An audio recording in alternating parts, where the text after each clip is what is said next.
En tout cas, le président Mitterrand est donc arrivé, comme je vous l'ai dit au début de ce journal, un petit peu avant 10 heures ce matin à l'aéroport d'Alger. Il doit avoir plusieurs séries d'entretiens avec le président Chadli. Et nous voyons maintenant ces premières images de l'arrivée du président de la République française à l'aéroport d'Alger où nous retrouvons, je crois, Noël Copin.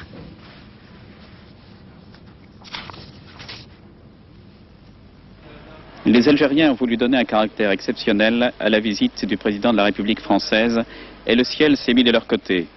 La pluie attendue depuis des semaines, depuis des mois, la pluie pour laquelle les musulmans ont organisé ces jours derniers des prières publiques, la pluie bienfaisante et intermittente était depuis hier après-midi au rendez-vous. Ce voyage est un voyage essentiellement politique. Il s'agit moins d'apporter des réponses précises et immédiates aux nombreuses questions complexes qui constituent ce que l'on appelle le dossier ou le contentieux franco-algérien, que de créer un climat nouveau. C'est à partir de ce climat nouveau que l'on pourra aller pas à pas vers des solutions. Tout a été fait de part et d'autre pour que cette rencontre soit un succès. Les Algériens, de leur côté, attendent beaucoup des changements politiques qui sont survenus en France depuis mai et juin dernier, et ils espèrent bien que ce rendez-vous ne sera pas celui-là, un rendez-vous manqué. Tout le long de la route empruntée par le cortège officiel, on voit des banderoles « Méditerranée, lac de paix ». De son côté, le président de la République française souhaite que la valeur symbolique de ce voyage en démultiplie la valeur politique. Dès mon arrivée, je tiens à rendre hommage à l'Algérie et à son président. Je salue depuis leur pays vos frères algériens qui résident et travaillent en France. La contribution de leur labeur à la prospérité de mon pays mérite la reconnaissance et le respect.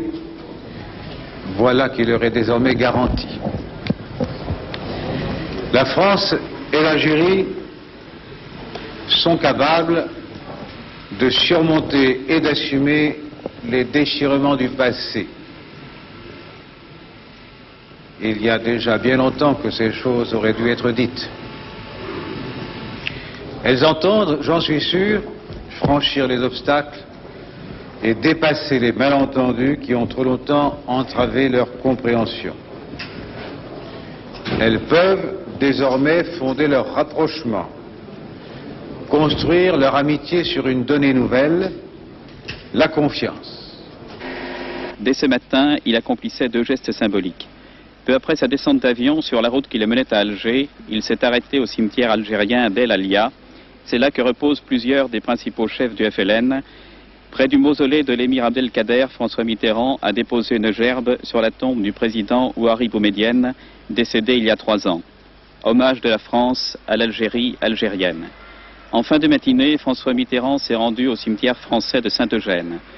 Au pied de la basilique de Notre-Dame d'Afrique, descendant jusqu'à la mer, ce sont 40 hectares de tombes de chrétiens et de juifs, ce que les Français ont laissé de plus cher et de plus précieux sur cette terre algérienne. De part et d'autre de la ville vivante et bruissante d'Alger, 2 lieux de silence, l'histoire toute proche de 2 communautés, 2 visites symboliques intégrant le passé à une rencontre tournée vers l'avenir.